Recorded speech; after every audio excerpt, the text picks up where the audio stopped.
দর্শক আসসালামু আলাইকুম।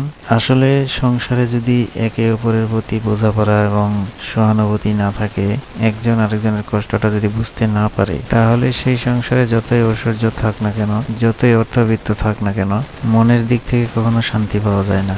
আসলে আমরা পুরুষ মানুষরা সাধারণভাবে আমরা দেখি যে আমরা নিজেরা কত পরিশ্রম করি, আর মেয়েরা বাসায় সারাদিন শুধু বসে বসে খায়, কিন্তু আসলে বাস্তবতা হচ্ছে ভিন্ন।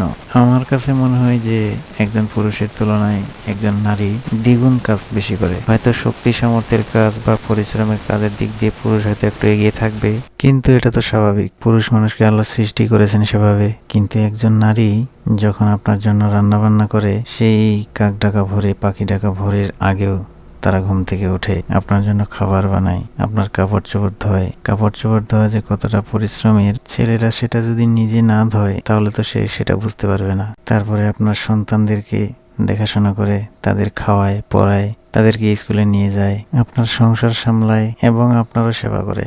বিয়ে করে আপনি একজন রাঁধুনি পেয়েছেন, কাপড় ধোয়ার মেশিন পেয়েছেন, একটা অ্যালার্ম ঘড়ি পেয়েছেন, বাচ্চা সামলানোর জন্য একজন মানুষ পেয়েছেন, ঘর গোছানোর জন্য একজন মানুষ পেয়েছেন। এরকম অসংখ্য উদাহরণ দেওয়া যায়। আমরা পুরুষ মানুষদের আমাদের যদি সামান্য একটু খারাপ লাগে, জ্বর আসে, তাহলে আমরা বাসায় শুয়ে থাকি এবং সেই আমাদের স্ত্রীরাই কিন্তু আমাদের সেবাও করে। কিন্তু অন্যদিকে একজন স্ত্রীর যদি খারাপ লাগে বা অসুস্থ হয় সামান্য, তাহলে কিন্তু তার বসে থাকার সময় নেই। তার সন্তানদেরকে সামলাতে হবে, তাকে রান্না বান্না করতে হবে, ঘর সামলাতে হবে, সংসার সামলাতে হবেই। সেই দিক থেকে ভাই আমরা পুরুষ মানুষরা কিন্তু তাদের থেকে অনেক সুখেই আছি, এবং সেটা তাদের কারণেই।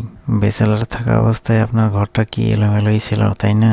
গোছানো একটা ঘর পাইছেন, গরম গরম খাবার রান্না করা পাইতেছেন, অ্যালার্ম পাইছেন, কাপড় ধোয়ার মেশিন পাইছেন, সন্তানদের দেখা করার জন্য মানুষ পাইছেন, এবং সবশেষে আপনার নিজেরও সেবা করার মানুষ পাইছেন।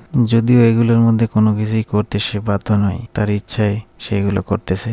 এই জন্য তাদেরকে আমাদের ধন্যবাদ দেওয়া উচিত। সন্তান সামলানো, কাপড় চোপড় ধোয়া, রান্না বান্না করা, বাড়িঘর ঠিক রাখা, এইসব কাজকে খুব সহজ মনে করবেন না। একদিন নিজেই করে দেখুন না কেমন লাগে, তবেই না বুঝবেন। সুতরাং এত খবরদারি না করে তাদেরকে সহযোগিতা করুন, সাহায্য করুন।